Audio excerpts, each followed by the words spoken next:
13वां अध्याय राजा निमि के वंश का वर्णन। श्री सुखदेव जी कहते हैं, परीक्षित, इक्ष्वाकु के पुत्र थे निमि।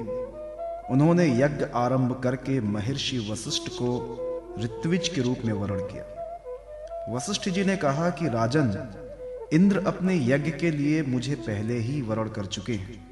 उनका यज्ञ पूरा करके मैं तुम्हारे पास आऊंगा, तब तक तुम मेरी प्रतीक्षा करना। यह बात सुनकर राजा निमि चुप हो रहे और वशिष्ठ जी इंद्र का यज्ञ कराने चले गए। विचारवान निमि ने यह सोचकर कि जीवन तो क्षणभंगुर है, विलंब करना उचित न समझा और यज्ञ आरंभ कर दिया। जब तक गुरु वशिष्ठ जी न लौटे तब तक के लिए उन्होंने दूसरे ऋत्विजों को वर्ण कर लिया। गुरु वशिष्ठ जी जब इंद्र का यज्ञ संपन्न करके लौटे तो उन्होंने देखा कि उनके शिष्य निमि ने तो उनकी बात न मानकर यज्ञ प्रारंभ कर दिया है। उस समय उन्होंने उसे शाप दे दिया कि निमि को अपनी विचारशीलता और पांडित्य का बड़ा घमंड है, इसलिए इसका शरीर पात हो जाए। निमि के दृष्टि में गुरु वशिष्ठ का यह शाप धर्म के अनुकूल नहीं बल्कि प्रतिकूल था। इसलिए उन्होंने भी शाप दिया कि आपने लोभवश अपने धर्म का आदर नहीं किया, इसलिए आपका शरीर भी गिर जाए। यह कहकर आत्मविधा में निपुण निमि ने अपने शरीर का त्याग कर दिया। परीक्षित, इधर हमारे वृद्ध प्रपितामह वशिष्ठ जी ने भी अपना शरीर त्याग कर मित्रा वरुण के द्वारा उर्वशी के गर्भ से जन्म ग्रहण किया। राजा निमि के यज्ञ में आए हुए श्रेष्ठ मुनियों ने राजा के शरीर को सुगंधित वस्तुओं में रख दिया।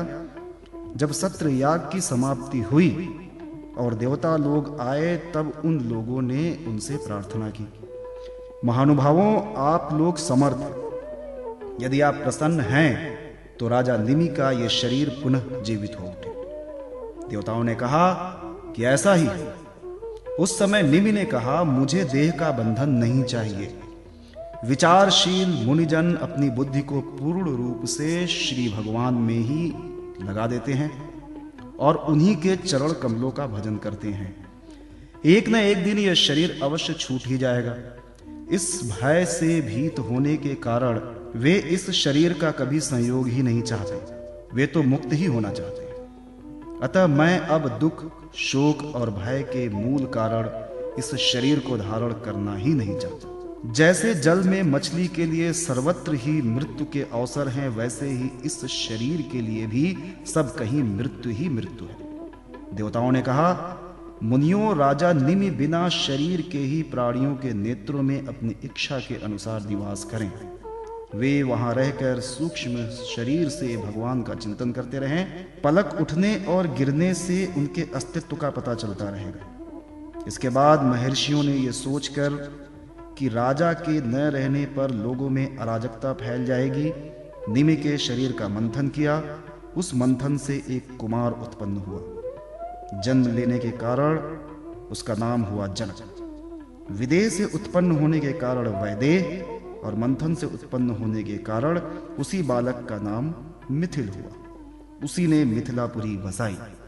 परीक्षित, जनक का उदावसु, उसका नंदिवर्धन, नंदिवर्धन का सुकेतु, उसका देवरात, देवरात का वृहद्रथ, वृहद्रथ का महावीर, महावीर का सुधृति, सुधृति का धृष्टकेतु, धृष्टकेतु का हर्यश्व और उसका मरु नामक पुत्र हुआ। मरु से प्रतीपक, प्रतीपक से कृतिरथ, कृतिरथ से देवमीड़, देवमीड़ से विश्रुति और विश्रुत से महाधृति का जन्म हुआ। महाधृति का कृतिरात, कृतिरात का महारोमा, महारोमा का स्वर्णरोमा और स्वर्णरोमा के पुत्र हुआ हर्षरोमा। इसी हर्षरोमा के पुत्र महाराज शीरध्वज थे। वे जब यज्ञ के लिए धरती जोत रहे थे तब उनके सिर हल के अग्रभाग फाल से सीता जी उत्पन्न हुई। इसी से उनका नाम शीरध्वज पड़ा। शीरध्वज के कुशध्वज, कुशध्वज के धर्मध्वज और धर्मध्वज के दो पुत्र हुए, कृतध्वज और मितध्वज। कृतध्वज के केशध्वज और मितध्वज के खांडिक्य हुए। परीक्षित, केशीध्वज आत्मविधा में बड़ा प्रवीण था। खांडिक्य था कर्म कांड का बर्मज्ञ। वो केशिध्वज से भयभीत होकर भाग निकला।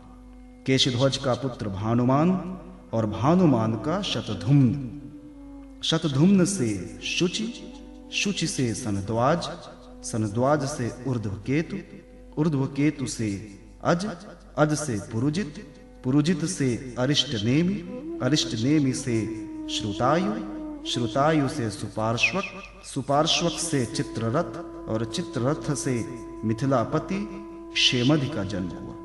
क्षेमधि से समरथ, समरथ से सत्यरथ, सत्यरथ से उपगुरु और उपगुरु से उपगुप्त नामक पुत्र हुआ। ये अग्नि का अंश था।